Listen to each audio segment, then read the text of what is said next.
Hi hello friends, welcome back to my channel foodie சமையல்.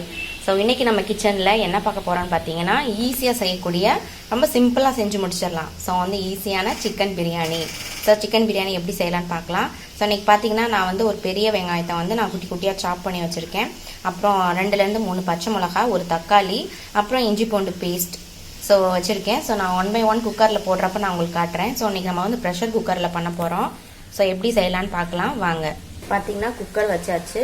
So வந்து குக்கரில் நம்ம கொஞ்சமாக ஆயில் சேர்த்துக்கலாம். ஸோ நான் எப்போவும் இந்த குழி தெரியாத அளவுக்கு இருக்க மாதிரி அளவு வச்சு நான் ஊற்றிப்பேன். ஸோ அதான் நான் எப்பயும் வைக்கிற அளவு. ஸோ இப்போ வச்சாச்சு.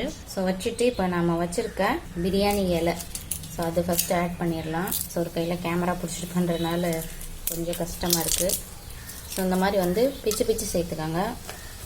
கொஞ்சம் முழுசாக இருந்தால் அது ஒரு மாதிரி இருக்கும். ஸோ அதனால் அந்த மாதிரி பிச்சு விட்டு சேர்த்துட்டிங்கன்னா உங்களுக்கு நல்லாயிருக்கும். நம்ம வச்சுருக்க நட்சத்திர சோம்பு ஆட் பண்ணிக்கலாம். சின்னதாக 2 பட்டை, கிராம்பு பார்த்திங்கன்னா ஒரு 5லேருந்து 6-7 கிராம்பு. ஸோ இதெல்லாம் சேர்த்துட்டு நல்லா புரியணும். ஸோ அந்த மாதிரி தெரிக்கும், கொஞ்சம் பார்த்து இருந்துக்கோங்க. அப்புறம் கொஞ்சமாக சோம்பு, சும்மா 1 ஸ்பூன். அப்புறம் 1 ஸ்பூன் வந்து சீரகம் சேர்த்துட்டு நம்ம வச்சுருக்க பச்சை மிளகாய், அப்புறம் நம்ம வச்சுருக்க ஆனியன்,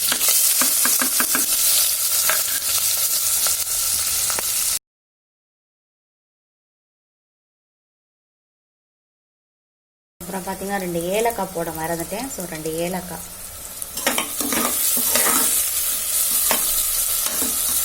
ஸோ இங்கே வெங்காயம் வதங்கிட்டு இருக்க டைமில் பார்த்தீங்கன்னா நம்ம வந்து சிக்கனை வந்து மேரினேட் பண்ணி வச்சிடலாம்.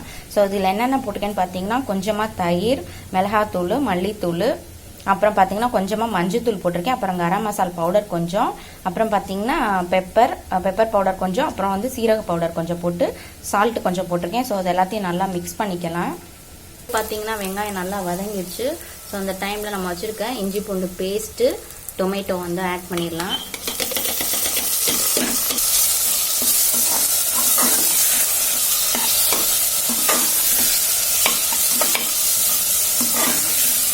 ஸோ நான் அதில் கொஞ்சம் நெய் வேறு சேர்த்துட்டேன்.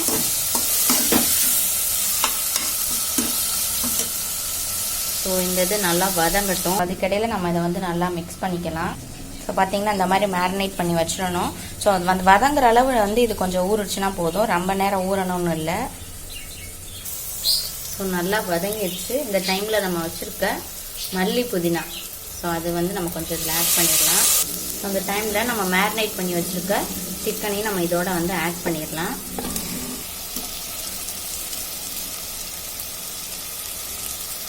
ஸோ இன்றைக்கி பார்த்தீங்கன்னா நான் 2 டம்ளர் சீரக சம்பா அரிசி வந்து கழுவி எடுத்து வச்சுருக்கேன். ஸோ இதை வந்து நம்ம கொஞ்சம் நேரம் கழிச்சு ஆட் பண்ணிடுறோம். ஸோ இப்போ சிக்கன் பார்த்தீங்கன்னா ஓரளவுக்கு நல்லா வந்து வதங்கிட்டுருக்கு. ஸோ கொஞ்சம் சால்ட் மட்டும் நான் ஆட் பண்ணியிருக்கேன். ஸோ வந்து சிக்கன் வந்து சீக்கிரம் குக் ஆகிடும். ஸோ நம்ம அந்த அரிசி எல்லாமே போட்டே ஒன்றா வச்சிடலாம். ஸோ பாருங்கள், நல்லா இந்த மாதிரி வந்து மிக்ஸ் பண்ணிக்கணும். ரைஸ் போட்டு நான் தண்ணி வச்சுட்டேன். ஸோ நான் எப்போயுமே நான் வச்சுருக்க டம்ளருக்கு பார்த்தீங்கன்னா 2 டம்ளர் அரிசிக்கு நான் வந்து 1 செம்பு தண்ணி அப்படின்ற இது ரேஷியோ வச்சு தான் நான் போடுவேன். ஸோ அந்த ரேஷியோவில் தான் நான் வச்சுருக்கேன். பாருங்கள், அந்த மாதிரி நம்ம மிக்ஸ் பண்ணுறப்பே நம்ம கண்டுபிடிச்சிடலாம். ஸோ வந்து தண்ணி கம்மியாக அதிகமாக இருக்கா, இல்லை வந்து ரைஸ் அதிகமாக இருக்கா அப்படின்னு. ஸோ அதுக்கு தகுந்த மாதிரி நம்ம கிளறி விடுறப்ப இந்த மாதிரி ஃப்ரீயாக வந்து கிளறி வரணும். ஸோ அப்படி வந்துச்சுனாலே நம்ம வந்து தண்ணி அளவு சரியாக வச்சுருக்கோன்னு அர்த்தம். ஸோ இப்போ வந்து தண்ணி வந்து டேஸ்ட் பண்ணி பார்க்கணும். ஸோ டேஸ்ட் பண்ணி பார்த்துட்டு உப்பு காரம்லாம் கரெக்டாக இருக்கான்னு செக் பண்ணிவிட்டு பத்தலைன்னா நம்ம கொஞ்சம். ஸோ இப்போ பாருங்கள் நம்ம பிரியாணி எப்படி இருக்குன்னு.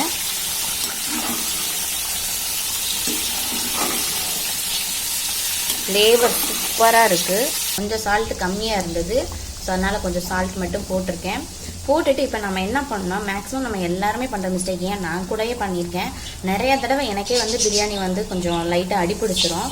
ஸோ வந்து இப்போ அதை கொஞ்சம் கரெக்ட் பண்ணிட்டேன்.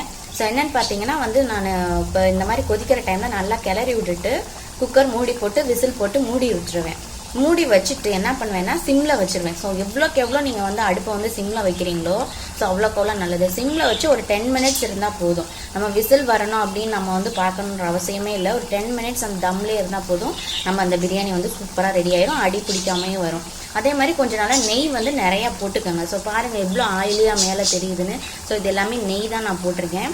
ஸோ நம்ம கேர்ட் போட்டுக்கனால கேர்டும் பார்த்திங்கன்னா நல்ல ஒரு சாஃப்ட்னஸ் கொடுக்கும், பிடிக்காமே வரும்.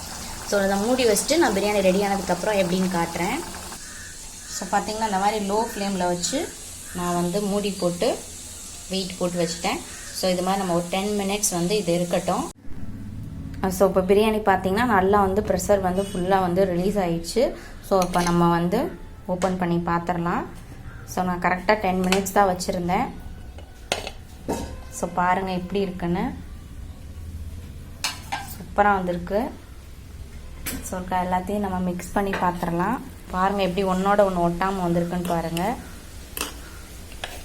ஸோ பாருங்கள் நம்ம வந்து சிக்கன் மேரினேட் பண்ணி வச்சனால சிக்கனோட கலர் பாருங்கள் எப்படி இருக்குன்னு. வாவ், ஃப்ளேவர் சூப்பராக இருக்குது. ஸோ நானுமே பிரியாணி பண்ணி ரொம்ப நாள் ஆச்சு. ஸோ என் பையனுக்கு பிரியாணினா ரொம்ப பிடிக்கும்.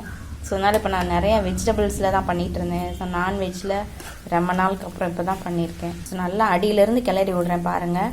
அடி பிடிக்கவே இல்லை. பாருங்கள் எப்படி வந்திருக்குன்னு, சூப்பராக வந்திருக்கு. அது நல்லா கொஞ்சம் ரூம் டெம்பரேச்சர் வந்ததுக்கப்புறம் பார்த்தீங்கன்னா இன்னுமே நல்லா உதிரி உதிரியாக வரும். ஸோ அவ்வளோ சாஃப்டாக இருக்குது. ஸோ நீங்களே இதை மறக்காமல் உங்கள் வீட்டில் செஞ்சு பார்த்துட்டு எப்படி இருக்குன்னு கமெண்ட் பாக்ஸில் சொல்லுங்கள். மறக்காமல் சேனலை சப்ஸ்கிரைப் பண்ணுங்கள். தேங்க்ஸ் ஃபார் வாட்சிங். பாய்.